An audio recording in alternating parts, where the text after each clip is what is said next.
All right, you guys, a little bit different kind of a video tonight. This is my 7th season trapping wolves, and for the past 2 years, I've come out of the season scratching my head with more questions than answers about these animals. They're amazing animals. I've trapped most all of my life. This is my 46th season, and I've trapped all over the country. I've trapped Tennessee, Alabama, Wisconsin, Illinois, Arkansas. I've trapped all over the place. And then I came out here. When I came out here, I was pretty cocky, and I had some success. I think it was like the 3rd season in. I had some like really, really big success, and I'll post that picture now. So you can see by this picture that I caught a lot of wolves that year. Actually, I think there's 2 wolves that I took the picture, and then I caught 2 more after that. I had the opportunity to clean a pack completely out, and it was really interesting how it happened too. Every time I was coming in to check, I'd have 1 or 2 wolves caught.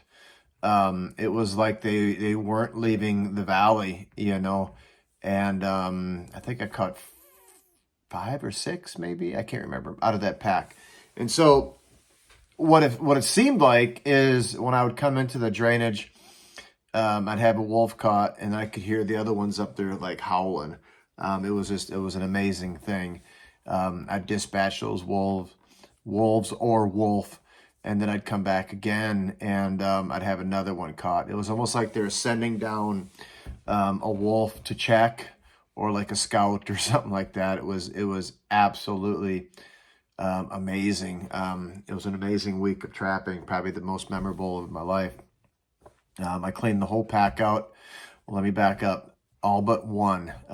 There was 1 big adult wolf that didn't get caught. So, and then he just kind of, he or she or whatever, just kind of vanished.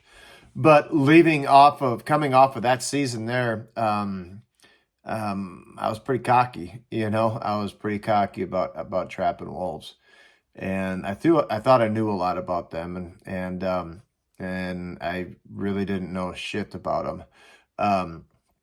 So coming out here, you know, I used to trap a lot of coyotes back east and everything, and I thought I was pretty good, you know, and I've caught a lot of coyotes, but I see it a lot on Facebook, or well, maybe not a lot, a few times, where guys think they can come out here, and I've talked to a few guys, and they say they can, you know, easily come out and shoot a wolf or whatever. Now, our wolves are a little bit different than the wolves, let's say, over there in Wisconsin or Minnesota. The range these wolves here live on is 250 square miles. Excuse me. So it's a completely different wolf to hunt and to trap, and the conditions and everything else are completely different. So anyways, then about the past 2 years after that really, really good season, I started to catch less, and it was a lot more difficult. I ended up catching about half of what I did before the season before, when I had that good season, and then the next year was about the same, about half, you know, and the season after my really big season, I had some pretty big frustrations, and that was my humbling period. My cockiness started going away. Like I said, I come out of the season, the past few seasons, with more questions than answers, you know, as far as what to do. I know what I'm going to do when I go into next season starting out, and I'll talk a little bit about that. But so the question on the title of this video is, are wolves that smart? Let me tell you, you know, these smartphones that we have, that's basically what a wolf is like. They seem to know what's going on before it happens. It's the strangest thing I've ever seen in my life. And if it was just one or two incidences, I could say, oh yeah, that was just a coincidence. But it's not. There's more than one or two incidents where they knew exactly. I don't know if they knew exactly what was going on, but they knew there was some danger there, and they just avoided the area. So I remember I was talking to a wolfer. It was after I had that really good season, and he says, he says a fox has got a high school education. A coyote's got a 2-year degree, and a wolf is a 4-year degree, PhD, EMBA. They're that freaking smart. And I remember when he told me that, I just kind of nodded my head. But at the time, I just came off of that big, really good season, and I was thinking to myself in my head, I was thinking, yeah, bullshit. They're easier than that. You know what I mean? And I was thinking the coyote, back then I was thinking the coyote was more of the animal with the PhD. But and so I went through my little humbling process, and I think every wolf trapper goes through that. So if I would have caught every wolf that has come to my sets, if I would never have misses, I'd have twice the amount of wolves my name as I do right now. So I literally miss 50% of the wolves that are coming in. Now, 25% of the wolves of the misses are due to weather, and then the other 25% would be due to let's say the wolf just not even working the set, or just a complete miss, or didn't step on it, or whatever, lack of my guiding or whatever. So 25% is due to the weather, then the other 25% is due to the intelligence of the wolf. So my numbers, the amount of wolves I caught my entire life, I'm not going to put that out there. That's a personal number. I believe when you start talking about numbers, guys either say two things. They'll say bullshit, or or they'll be proud of you, or they'll say you're bragging, or whatever. So I'm not going to go ahead and throw my numbers up there. It's just not important. So a friend of mine this year, here's an example of a wolf being like a smartphone. A friend of mine, first year wolf trapper, he had a bait station going on, and a station, draw station going on. And he had a hollow log, okay? And he was throwing bait for about a month and a half. He was throwing bait inside of that hollow log. And a wolf would come in. The wolves were in there really thick and hot and heavy. A wolf would come in every 3 days or whatever, and he would literally take the bait out of the rotten log on the inside of the hollow log. Well, then he went and decided to go ahead and get his trap bed dug. It was a couple weeks before season. Got the trap bed dug. He dropped an anchor in there, and poured whack sand down in there. And the wolf kept coming in and getting that bait out of there. And he told me flat out, he goes, man, I'm going to kill that wolf. He goes, I'm going to catch that wolf. It's done. It's a done deal.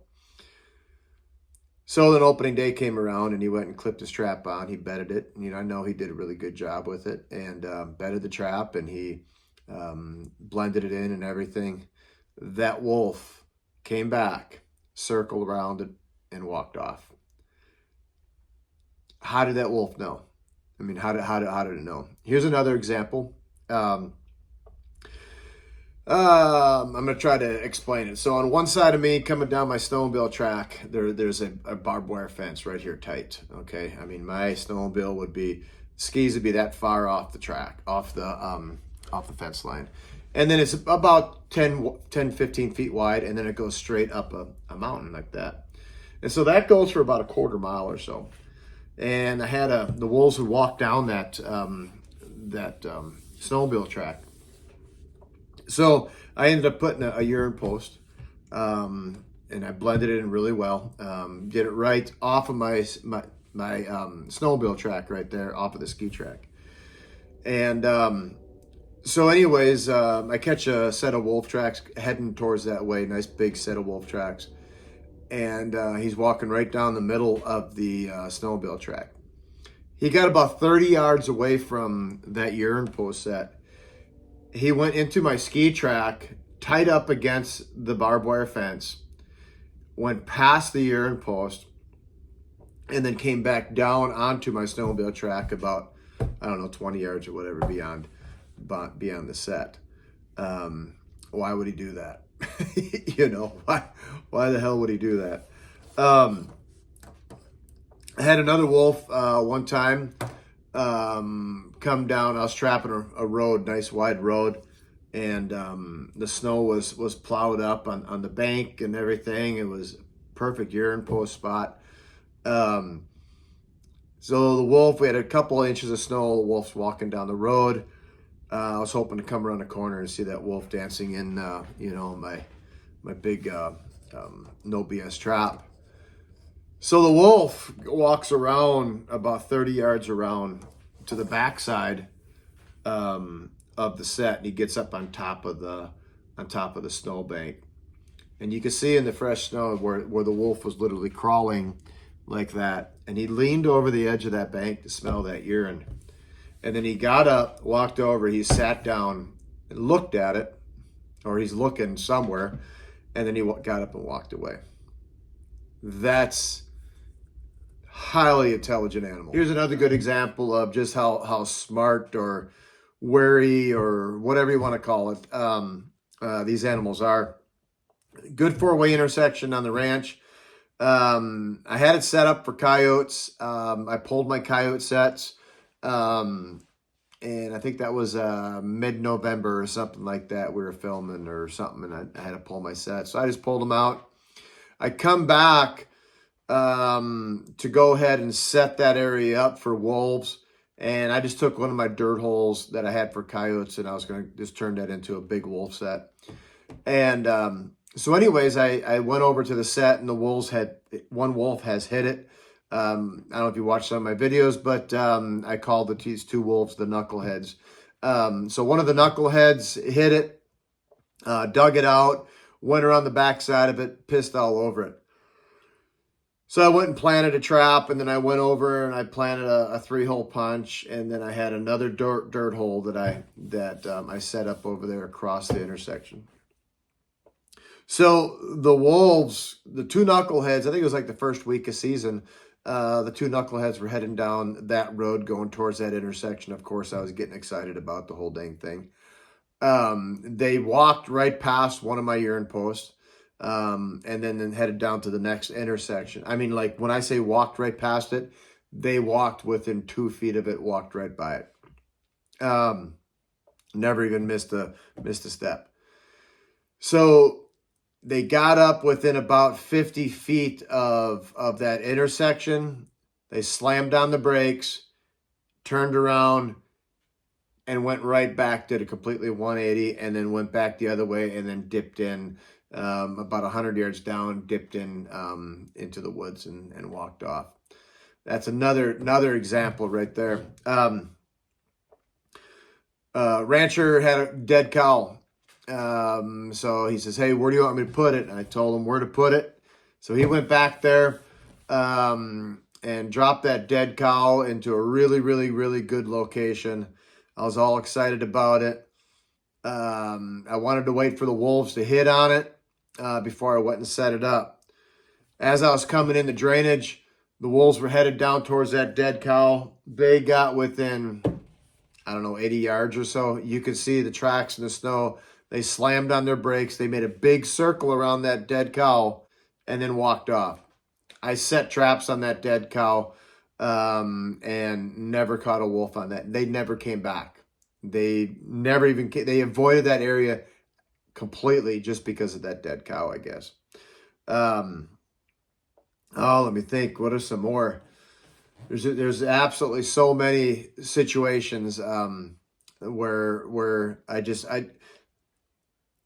knew I was dealing with an animal that was unlike anything else that I've ever trapped. So I've learned that the basic dirt hole the basic urine post, those are not the high producing sets. I have learned that, here's an example what I'm going to do next year. I had a wolf avoiding everything, and absolutely avoiding everything. I had an ermine box not far away, and that wolf came right up to the ermine box and sniffed on the ermine box. Why would he avoid a dirt hole set, but then go walk over to an ermine box and sniff? And he sniffed it, and then he knocked it over. So maybe next year I'll do some ermine box sets with a big ass wolf trap in front of it. These are just some of the things that we got to start thinking about if we want to catch more wolves, I guess. Just really, really thinking out of the box. I've talked before about strategy as far as catching wolves and all of that. I was dead set on one way of catching wolves. And now I know that's not the way. I'm going to go back to one of my first initial ways when I went after wolves. Now that I got a little bit more land, the trap and everything. But I'm going to do it more of the coyote trapping method, where I'm going to do 2 traps, move to another spot, 2 traps, move to another spot, 2 traps, move to another spot, 2 traps. I've had more success that way trapping wolves than I have gone into an area and gang setting. I've caught 3 triples in my whole life, and those spots had 4 traps at each spot. The majority of my success has been in 2 trap locations.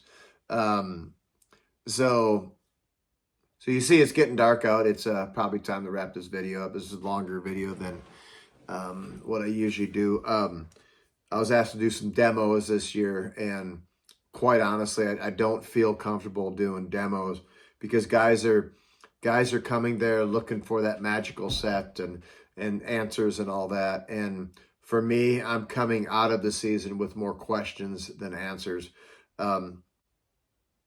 There is no magical set, I don't think, that's going to catch every wolf. These animals are too individual. All right, you guys. Well, I hope I didn't bore you with all this. It was just on my mind today as I was checking coyote traps. And all my coyote traps were frozen. We were down to single digits this morning, and, 2 or 3 inches of rain on top of the traps, and that'll happen. So I got until about June 1st or so to get these coyotes caught.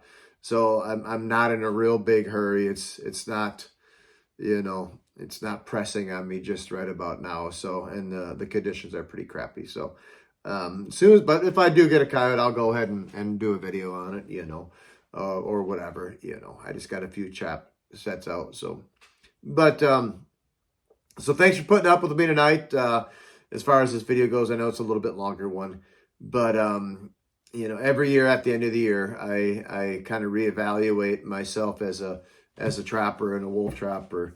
And the longer I'm trapping wolves, the more humble I'm getting, the less angry I get that I had a miss. I'm a completely different trapper now than I was a few years ago.